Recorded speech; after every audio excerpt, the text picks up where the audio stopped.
You think you're just going through your day, feeding, rocking, talking, rushing, surviving. But right now, in this exact moment, your baby is watching you, studying you, recording you, and what they're capturing is permanent, not in the way you'd expect, not just faces or voices. Their brain is literally wiring itself around you, around your patterns, your presence, your energy.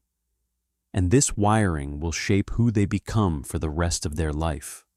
Most parents never find this out until it's too late to look back differently. But you're here, right now. And that already says something about you. If this is the kind of content that makes you see your world differently, hit subscribe. What's coming next will change how you see every single ordinary moment. Now, let's get into it. Neuroscientists have confirmed something that should stop every parent mid-sentence. In the first 3 years of life, a baby's brain forms over 1 million neural connections every single second. 1 million per second. And the single greatest architect of those connections is you, not a school, not a toy, not a screen. You. That means the 10 things I'm about to share aren't just sweet parenting tips. They are invisible forces quietly sculpting your child's emotional identity, their sense of safety, their relationship with the world, and themselves. One of these 10 things will completely shift the way you see your baby. I'll tell you which one when we get there. Here's number 1.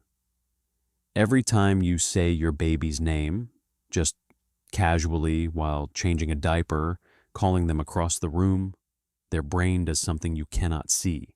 It fires.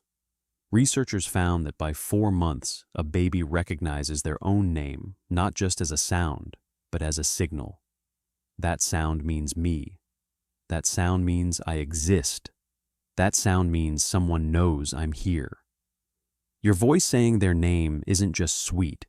It is identity formation in real time. And the tone you use when you say it, that gets stored too.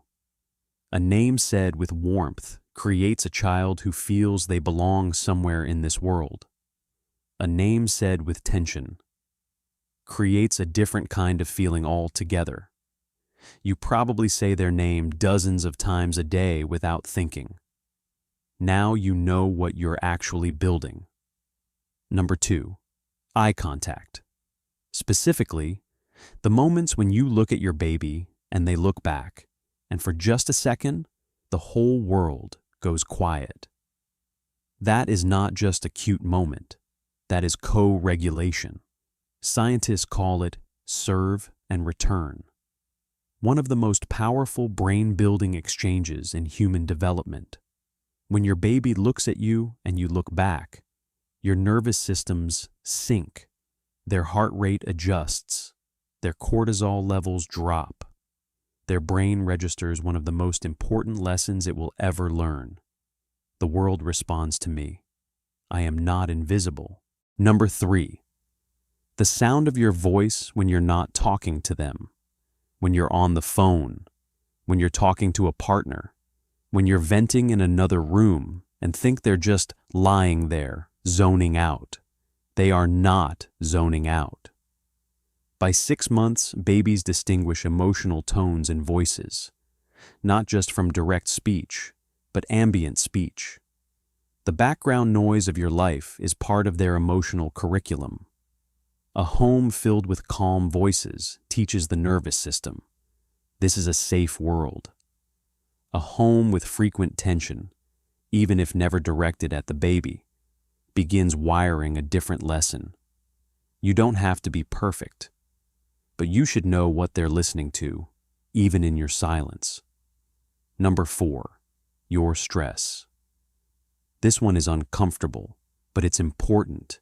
Babies cannot understand your words, but they are extraordinarily sensitive to cortisol, the stress hormone. When you hold your baby while you're anxious, their body detects it.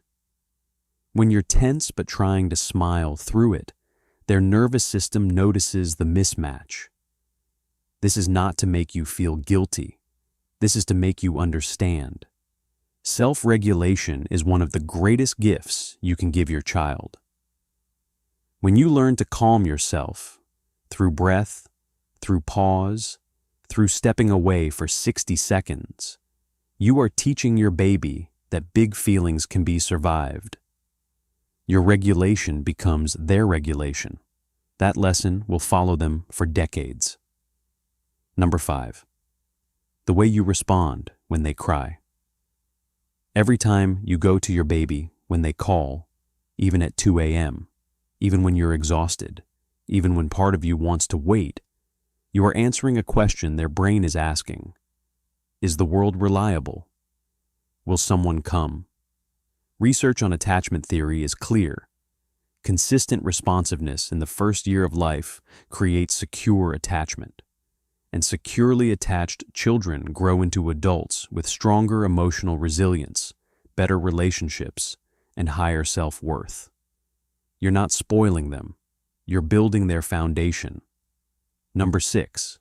How you talk to yourself out loud. This one surprises people. Babies are observing everything, including what you say when you make a mistake. Drop something and say, "I'm so stupid" enough times, and you've just started a lesson in self-criticism. Talk to yourself with patience. "Okay, I've got this. Let me try again." And you are modeling internal dialogue they will eventually use on themselves. Your inner voice becomes the template for theirs. Number 7. Physical touch, specifically the kind that isn't task-based. Not the touch that happens during diaper changes or feeding. The touch that happens for no reason. A stroke on the cheek, holding them just a moment longer than necessary. Oxytocin, the bonding hormone, releases during non-functional touch. It tells the brain, you are loved not for what you do, but for who you are. That is a belief some adults never develop. You can give it to your child before they can even speak. Number 8. The rituals. Bath time. The specific song you hum. The way you always say goodnight. The order of things. You may not realize you have rituals, but your baby does. Predictability is not boring to a developing brain. It is safety architecture. When a baby can anticipate what comes next, their brain stops spending energy on threat detection and starts using that energy to explore, to learn, to grow. Routines are not just practical, they are psychological shelter. Number 9. The moments after something goes wrong. The time they fell and you rushed over. The time they screamed and you held them through it. The time everything fell apart and you stayed. Developmental psychologists call this repair, and it may be more important than getting everything right in the first place. Because life will not always go smoothly for your child. What they need to know, deep in their nervous system, is that after the storm, someone comes. After the pain, connection returns. Every time you show up after a hard moment, you are teaching them. Relationships can be broken and fixed. I do not have to be afraid of falling apart. That lesson, right there, changes lives. And number 10, the last moment of their day. The way you put them to sleep, not the method, not the sleep training approach. The feeling in the room as their eyes close. Are they going into sleep feeling held, feeling calm, feeling like the world is okay? Because the final emotional input before sleep is processed deeply.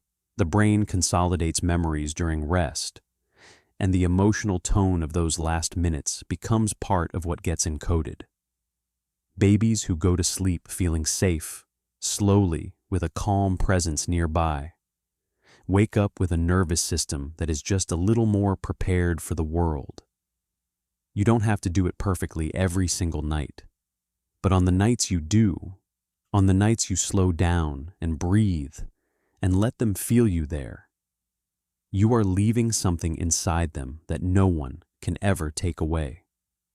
You are exhausted. You are doing more than you realize. And most of it, the looking, the holding, the showing up, the staying, doesn't look impressive from the outside. But inside your baby's brain, it is everything. Every ordinary moment you thought didn't matter, mattered more than you will ever fully know. So take a breath and keep going. Before you leave, tell me in the comments, what's one moment your baby did something that completely surprised you? I read every single one.